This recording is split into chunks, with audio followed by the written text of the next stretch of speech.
শিমলু ফুলক লৈ উৎসৱ। শিমলু ফুলৰ এই উৎসৱৰ আয়োজন কৰা হৈছে এক বিশেষ ঠাইত আৰু এগৰাকী মন্ত্ৰীয়ে উদ্বোধন কৰিছে শিমলু উৎসৱৰ।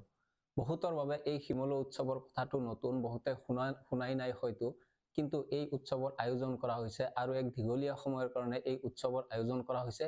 আজি মন্ত্ৰী চন্দ্ৰমোহন পাটোৱাৰীয়ে শিমলু উৎসৱৰ শুভ উদ্বোধন কৰে। প্ৰকৃতি প্ৰেমীসকলৰ বাবে এয়া নিতান্তই ভাল খবৰ। প্ৰকৃতিৰ বুকুত ফাগুনক সুশোভিত ৰূপত তুলি ধৰা অলংকাৰবিধ হৈছে শিমলু। কোৱা হয় ফাগুনত যদি শিমলু নুফুলে তেনেহলে ফাগুন কেতিয়াও সম্পূৰ্ণ হ'ব নোৱাৰে। অৱশ্যে ফাগুন কেতিয়াও শিমলু অবিহনে সম্পূৰ্ণ হ'ব নোৱাৰে। ফাগুন শিমলুক লৈ বহু কবিয়ে বহু বিখ্যাত কবিতা ৰচনা কৰি থৈ গৈছে। বিশিষ্ট কবি হীৰেণ ভট্টাচাৰ্যও লিখিছে যে ফাগুনে মায়া জানে, ৰাতি হলে শুকান ডালে ডালে জোন জ্বলি উঠে, হিয়া ভঙা অমাতৰ মাত মাতে কৰুণ কেতেকীয়ে। এনেদৰে বহু কবিৰ গুৰুত্বপূৰ্ণ কবিতা হিচাপে ফাগুনক অলংকাৰ হিচাপে বাছি লোৱা হৈছে। ফাগুনত ফুলা শিমলুক লৈ বহুত কবিতা ৰচনা কৰি থৈ গৈছে আৰু বহু কবিতাই পাঠকৰ মন জয় কৰিবলৈ সক্ষম হৈছে। আৰু তেনে সময়তে ফাগুন মাহৰ আৰম্ভণিতে, ফাগুন মাহ সমাগত, বৰ্তমান ফেব্ৰুৱাৰী চলি আছে আৰু এই ফেব্ৰুৱাৰীতেই শিমলু উৎসৱৰ আয়োজন কৰিছে নগাঁও জিলাৰ লাওখোৱা অভয়াৰণ্যত।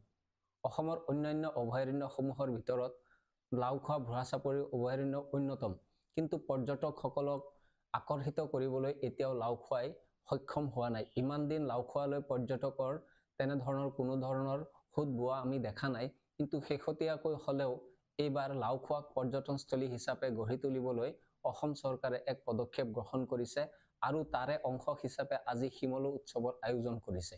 অসমৰ অন্য 17টা অভয়াৰণ্যৰ ভিতৰত লাওখোৱা অভয়াৰণ্য অন্যতম, কিন্তু লাওখোৱা অভয়াৰণ্যতো সেইবিলাক সম্ভাৱনা আছে যিবিলাক অন্যান্য অভয়াৰণ্যত দেখা যায় বা যিবিলাকলৈ পৰ্যটনৰ সুত ভয় পৰ্যটকসকলে তাতে ফুৰিবলৈ যায়।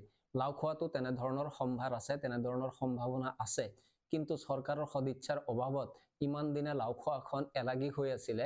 এতিয়া এইখন চৰকাৰে নতুনকৈ লাওখোৱাখনক পৰ্যটনস্থলী হিচাপে গঢ়ি তুলিবলৈ এক প্ৰয়াস কৰা দেখা গৈছে। নিতান্তই নগাঁও জিলাৰ লোকসকলৰ বাবে এয়া অতি ভাল খবৰ আৰু পৰ্যটকসকল যেতিয়া ইয়ালৈকে আহিব তেতিয়া নগাঁও জিলাৰ যি পৰ্যটনৰ লগত জড়িত যি অৰ্থনীতি, গ্ৰাম্য অৰ্থনীতি, সেয়াও টনকিয়াল হ'ব বুলি আশা কৰিব পাৰি। লাওখোৱাক লৈ এনেধৰণৰ এটা পদক্ষেপ গ্ৰহণ কৰাত আমিও ব্যক্তিগতভাৱে বহুত সুখী হৈছো।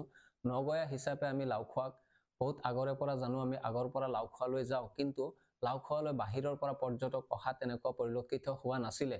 কিন্তু এতিয়াৰে পৰা আশা কৰিব পাৰি যে লাওখোৱালৈও পৰ্যটক আহিব আৰু লাওখোৱা যি পৰ্যটন ভূমি আছে সেয়া তেওঁলোকে অধ্যয়ন কৰিব, কিয়নো লাওখোৱাত তেনেকুৱা ধৰণৰ সম্পদ আছে, তেনে সমল আছে যিবিলাকৰ ওপৰত গৱেষণা কৰিব পাৰি, অধ্যয়ন কৰিব পাৰি আৰু ঘূৰি ফুৰিব পাৰি। পিকনিক হিচাপে, পিকনিক স্থলী হিচাপেও লাওখোৱাখনক ধুনীয়াকে গঢ় দিয়াৰ এটা সুযোগ সম্ভাৱনা ইয়াত আছে।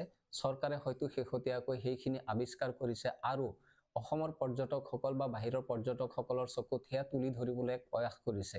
অন্য অভয়াৰণ্যতকৈ লাওখোৱা কোনো গুণে কম নহয়। লাওখোৱা অভয়াৰণ্য 70 কিলোমিটাৰতকৈ অধিক জেগাত বিস্তৃতভাৱে বিয়পি আছে। ঠিক তেনেধৰণে বুঢ়াচাপৰি অভয়াৰণ্যখনো প্ৰায় 45 কিলোমিটাৰ এলেকাত অভয়াৰণ্যখন জড়িত হৈ আছে, বিয়পি আছে। আৰু এই অভয়াৰণ্যখনত এতিয়া শেহতীয়াকৈ জানিব পৰা মতে তাতে 10টা মান বাঘ আছে আৰু কেইবাটাও গড় আছে।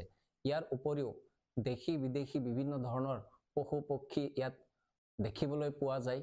বিশেষকৈ শীতৰ আগমনৰ লগে লগে লাওখোৱালৈ বিদেশী পৰিভ্ৰমী চৰাইৰ আগমন ঘটে, যি দৃশ্য আজি এক প্ৰকাৰ নৈসৰ্গিক দৃশ্যৰ নিচিনা দেখা যায়।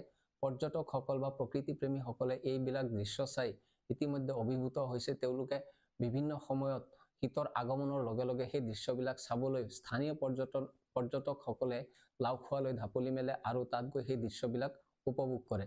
এতিয়া যিহেতু চৰকাৰী ফালৰ পৰা পদক্ষেপ গ্ৰহণ কৰা হৈছে, বাহিৰৰ লোকসকলেও আহি লাওখোৱাৰ সেই অপৰূপ যি সৌন্দৰ্য আছে সেয়া উপভোগ কৰিব পাৰিব আৰু তাৰ অংশ হিচাপে শিমলু উৎসৱৰ আয়োজন কৰা হৈছে। শিমলু উৎসৱ ক'বলৈ গ'লে লাওখোৱাৰ এটা অন্যতম উৎসৱ হ'ব পাৰে।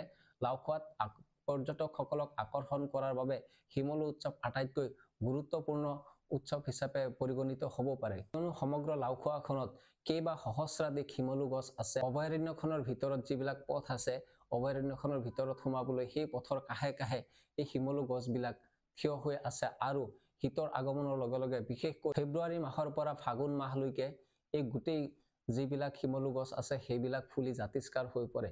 লাওখোৱাৰ যি আকাশ বতাহ আছে সেয়া শিমলু ফুলৰ ৰঙত এক প্ৰকাৰ ৰঙচুৱা হৈ পৰে, ৰাঙলী হৈ পৰে। লাওখোৱাৰ আকাশ বতাহ যি দৃশ্য চকুত লগা আৰু অতি মনোৰম দৃশ্য, সেই দৃশ্যবিলাককে হয়তো সবল হিচাপে লৈ প্ৰকৃতিক সুন্দৰকৈ সজাবলৈ বা পৰ্যটনস্থলীক ধুনীয়াকৈ দেখুৱাবলৈ এক প্ৰকাৰ আমাৰ হাতত বহুত সম্ভাৱনা আছে। অসম চৰকাৰৰ পৰ্যটন বিভাগে এই সন্দৰ্ভত যদিও সঠিক অধ্যয়ন কৰে তেনেহলে লাওখোৱাখনক এতিয়া যিদৰে শিমলু উৎসৱৰ আয়োজন কৰা হৈছে, এনেধৰণৰ শিমলু উৎসৱৰ জৰিয়তেই লাওখোৱাখনক আমি বিশ্ববাসীৰ ওচৰত আমি তুলি ধৰিব পাৰিম। কিয়নো শিমলু উৎসৱ অন্যান্য সম্পদ বা সমলতকৈ শিমলু উৎসৱ, শিমলুৰ যি গছবিলাক আছে সেই শিমলু গছৰ প্ৰাকৃতিক যি নৈসৰ্গিক দৃশ্য শোভা আছে সেয়া দৰ্শকসকলক আটাইতকৈ বেছি আকৰ্ষিত কৰিব বুলি আমি আশা কৰিব পাৰি। গতিকে এইবাৰৰ পৰা শিমলু উৎসৱৰ আৰম্ভণি হৈছে।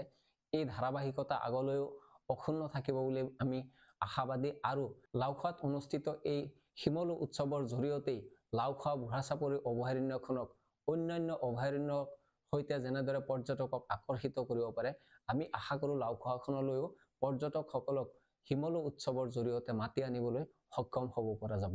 ইয়াৰ বাবে এক প্ৰচাৰ আৰু প্ৰসাৰৰো দৰকাৰ হ'ব, কিয়নো লাওখোৱাক লৈ এতিয়াও পৰ্যটকসকলৰ মাজত কোনো ধৰণৰ উৎসাহ নাই।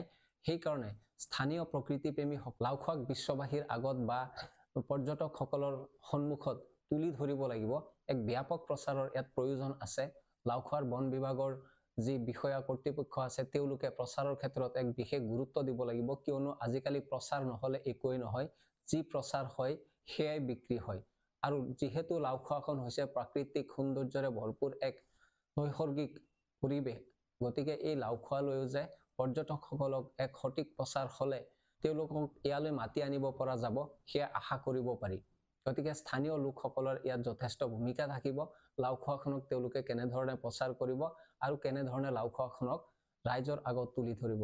আমাৰ এই ভিডিঅ'টো আজি এটা প্ৰচাৰমূলক ভিডিঅ' আছিলে, যাৰ জৰিয়তে আমি লাওখোৱাখনক ৰাইজৰ সন্মুখত তুলি ধৰিব পাৰি। ৰাজ্যখনৰ অন্যান্য প্ৰকৃতিপ্ৰেমী বা অন্যান্য পৰ্যটকসকলৰ উপৰিও পোনপ্ৰথমতে আমি নগৈয়াবাসী যি ৰাইজ আছে, নগৈয়াবাসীক আমি প্ৰথমে আহ্বান জনাম যে লাওখোৱাখনক নতুন ৰূপত সজাই পৰাই তোলা হৈছে, পৰ্যটনস্থলী হিচাপে গঢ়িবলৈ চেষ্টা কৰা হৈছে।